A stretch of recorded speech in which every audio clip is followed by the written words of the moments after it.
Shalom, salam sejahtera untuk kita semua. Perkenalkan, nama saya Miriana Dapaloka, NIM 10220210227, Prodi FK Pendidikan Kristen Anak Usia Dini, kelas G. Mata kuliah yang akan saya bahas saat ini, Psikologi Perkembangan 1. Tugas ini saya buat untuk memenuhi tugas UAS saya. Pertama-tama saya akan menjelaskan teori perkembangan kognitif. Teori perkembangan kognitif dibagi menjadi 5 bagian, yaitu yang pertama, teori perkembangan kognitif menurut Jean Piaget. Yang kedua, tahapan perkembangan kognitif menurut Jean Piaget. Yang ketiga, konsep perkembangan kognitif menurut Jean Piaget. Yang keempat, teori perkembangan kognitif menurut Lev Vygotsky. Dan yang kelima, implikasi perkembangan kognitif dalam dunia pendidikan. Nah, pertama-tama saya akan menjelaskan tentang yang pertama, teori perkembangan kognitif menurut Jean Piaget. Menurut Jean Piaget, anak dilahirkan dengan beberapa skemata sensorimotor yang memberi kerangka. Bagi interaksi awal anak dengan lingkungannya, pengalaman awal si anak akan ditentukan oleh skemata sensorimotor ini. Dengan kata lain, hanya kejadian yang dapat diasimilasikan ke skemata itulah yang dapat direspon oleh si anak. Dan karenanya, kejadian itu akan menentukan batasan pengalaman anak. Tetapi melalui pengalaman, skemata awal ini dimodifikasi. Setiap pengalaman mengandung elemen unik yang harus diakomodasi oleh struktur kognitif anak. Melalui interaksi dengan lingkungan, struktur kognitif akan berubah dan memungkinkan perkembangan pengalaman teori menerus. Yang kedua, tahapan perkembangan kognitif menurut Jean Piaget. Menurut Jean Piaget, perkembangan kognitif merupakan pertumbuhan berpikir logis dari masa bayi hingga dewasa. Menurut Piaget, perkembangan yang berlangsung melalui 4 tahap, yaitu tahap sensori, motor 0 sampai 1,5 tahun. Yang kedua, tahap praoperasional 1,5 sampai 6 tahun. Yang ketiga, tahap operasional konkret 6 sampai 12 tahun. Yang keempat, tahap operasional formal 12 tahun. Namun, urutan perkembangan intelektual sama untuk semua anak. Struktur untuk tingkat sebelumnya terintegrasi dan termasuk sebagai bagian dari tingkat-tingkat berikutnya. A. Tahap sensori motor. Sepanjang tahap ini mulai dari lahir hingga berusia 2 tahun, bayi belajar tentang diri mereka sendiri dan dunia mereka melalui indera mereka yang sedang berkembang dan melalui aktivitas mereka. Akhir aktivitas kognitif terpusat pada aspek alat dria. Artinya, dalam bertingkat ini, anak hanya mampu melakukan pengenalan lingkungan dengan melalui alat diri darinya dan pergerakannya. B. Tahap praoperasional. Pada tingkat ini anak telah menunjukkan aktivitas kognitif dalam menghadapi berbagai hal di luar dirinya. Aktivitas berpikirnya belum mempunyai sistem yang keorganisasikan. Anak sudah memahami realitas di lingkungan dengan menggunakan tanda-tanda dan simbol. Cara berpikir anak pada bertingkat ini bersifat tidak sistematis, tidak logis. Hal ini ditandai dengan ciri-ciri. Yang pertama, transduktif, yaitu cara berpikir yang bukan induktif atau deduktif, tetapi logis.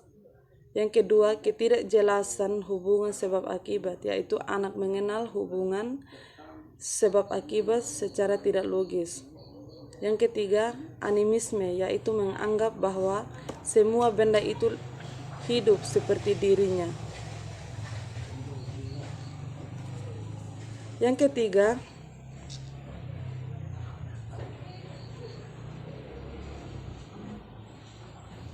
atau yang C, tahap operasional konkret. Pada tahap ini anak sudah cukup matang untuk menggunakan pemikiran logika atau operasi, tetapi hanya untuk objek fisik yang ada saat ini. Egosentrinya berkurang dan kemampuannya dalam tugas-tugas konservasi menjadi lebih baik. Namun, tanpa objek fisik di hadapan mereka, anak-anak pada tahap operasional konkret masih mengalami kesulitan besar dalam menyelesaikan tugas-tugas logika. Sebagai contoh, anak-anak yang diberi 3 boneka dengan warna rambut yang berbeda. D. Tahap operasional formal. Pada umur 12 tahun ke atas timbul periode operasi baru. Periode ini anak dapat menggunakan operasi konkretnya untuk membentuk operasi yang lebih kompleks. Kemajuan pada anak selama periode ini ialah ia tidak perlu berpikir dengan pertolongan benda atau peristiwa konkret. Ia mempunyai kemampuan untuk berpikir abstrak. Anak-anak sudah mampu memahami bentuk argumen dan tidak dibingungkan oleh sisi argumen, dan karena itu disebut operasional formal. Yang ketiga, konsep perkembangan kognitif menurut Jean Piaget. Berikut rangkuman atau kata kunci dari berbagai literatur yang membahas tentang teori Piaget. 1. Pola atau skema adalah paket-paket informasi yang masing-masing dari informasi tersebut memiliki hubungan dengan satu aspek dunia, termasuk objek, aksi, dan konsep abstrak. Yang kedua, asimilasi atau proses penggabungan informasi baru ke dalam pola-pola yang sudah ada. Yang ketiga, akomodasi, pembentukan pada pola baru untuk membentuk informasi dan pemahaman.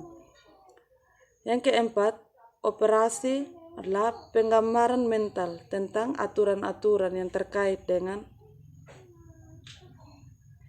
dunia. Yang kelima, struktur kognitif, kerangka berpikir individu yang merupakan kumpulan informasi yang telah didapatkan. Hal ini berhubungan pola kognitif yang merupakan perilaku tertutup berupa tatanan langkah-langkah kognitif yang berfungsi memahami apa yang tersirat atau menyimpulkan apa yang diresponkan. Yang keenam, equilibrium atau keseimbangan. Keseimbangan antara pola yang digunakan dengan lingkungan yang direspons sebagai hasil kecepatan akomodasi atau keadaan mental ketika semua informasi yang diperoleh dapat dijelaskan dengan pola-pola yang ada. Pokok teori perkembangan kognitif Piaget berasumsi bahwa setiap argumen hidup dilahirkan dengan 2 kecenderungan fundamental, yaitu kecenderungan untuk adaptasi dan kecenderungan untuk organisasi. Yang keempat, teori perkembangan kognitif menurut Lev Vygotsky. Menurut teori ini menyatakan bahwa berbagai perkembangan kemampuan anak tidak dapat dipisahkan dari keterlibatan lingkungan sosial dan budaya. Dalam teori ini, kemampuan anak tidak dapat menekankan pentingnya pengetahuan awal dalam suatu proses pembelajaran. Dalam penekanannya tersebut terdapat 2 konsep penting dalam teori Vygotsky, yaitu zone of proximal development, dan scaffolding. Zone of proximal development atau zona perkembangan proksimal merupakan tingkat kemampuan anak dalam pemecahan masalah yang dilakukan secara sendiri dan tingkat perkembangan potensial dalam memecahkan masalah dengan bantuan orang lain atau teman sebaya atau bimbingan dari orang dewasa dan zona perkembangan proksimal ini dapat dibagi menjadi dua, yaitu tingkat perkembangan aktual dan tingkat perkembangan potensial.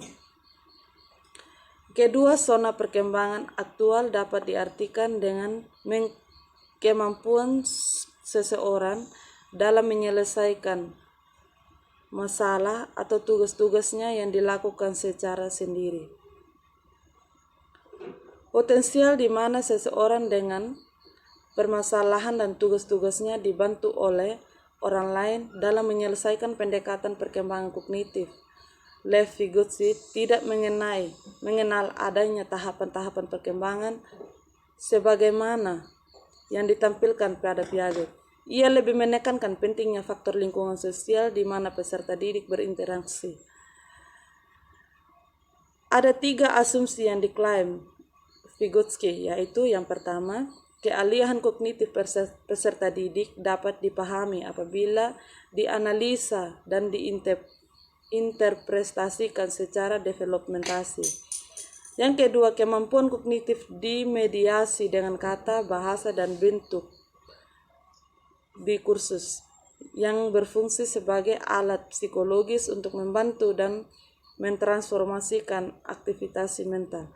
Dan yang ketiga, kemampuan kognitif berasal dari relasi sosial dan dipengaruhi oleh latar belakang sosial kultural. Yang kelima, implikasi perkembangan kognitif dalam dunia pendidikan. Implikasi perkembangan terhadap dunia pendidikan, implikasi pengajaran terhadap peserta didik yang bekerja dalam pemikir pra. A. Suruh peserta didik untuk menata sekelompok objek. B. Untuk mengurangi egosen peserta didik dengan proses interaksi sosial. C. Mintalah peserta didik untuk membuat perbandingan, misalnya perbandingan mana yang lebih besar, lebih tinggi, lebih lebar, lebih panjang. D. Beri peserta didik pengalaman dalam operasi urutan, misalnya mintalah peserta didik berbaris berjajar mulai dari yang tinggi sampai ke yang rendah.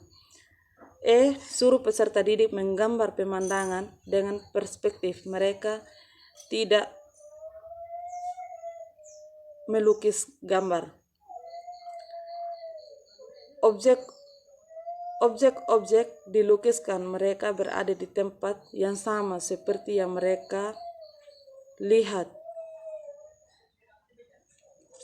2. Implikasi pengajaran terhadap anak yang bekerja dan pemikir atau operasional konkret. A. Dorong peserta didik untuk menemukan konsep dan prinsip. B. Lihatkan peserta didik dalam tugas operasional. Ini mencakup tugas penambahan, pengurangan, pembagian, pengurutan, dan pembalikan. C. Rencanakan aktivitas di mana siswa berlatih konsep. D. Lakukan aktivitas yang membutuhkan kegiatan, mempresentasikan, dan isi. E. Suruh peserta didik mengurutkan sesuatu dan kemudian membalikan urutan tersebut. F. Terus suruh peserta didik untuk menjustifikasi jawaban mereka saat mereka memecahkan masalah mereka atau mengecek kebenaran dan akurasi kesimpulan melukis mereka. 3. Implikasi pengajaran terhadap anak yang bekerja dengan pemikir operasional formal. A. Sadari bahwa banyak peserta didik bukan pemikir operasional formal yang sempurna. B. Ajukan sebuah persoalan dan ajak peserta didik untuk menyusun hipotesis tentang cara memecahkan. Guru bisa berkata. C. Sajikan sebuah problem dan sarankan beberapa cara untuk mengatasinya. Kemudian, ajukan pertanyaan yang memicu peserta didik untuk mengevakuasi cara itu. D. Ketika akan mengajar sesuatu yang agak kompleks, gunakan alat bantu visual dan misalnya saat mengajar ilmu sosial dengan topik apa itu demokrasi, tunjukkan rekaman video yang mengilustrasikan konsep tersebut.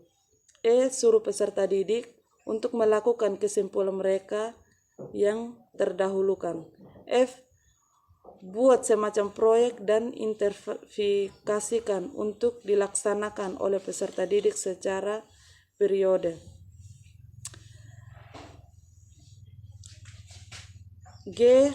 Dorong peserta didik untuk menyusun penjelasan hierarkis untuk ditulis. Pastikan mereka menulis dari poin yang umum ke khusus. Sekian presentasi saya tentang teori perkembangan kognitif. Terima kasih. Shalom.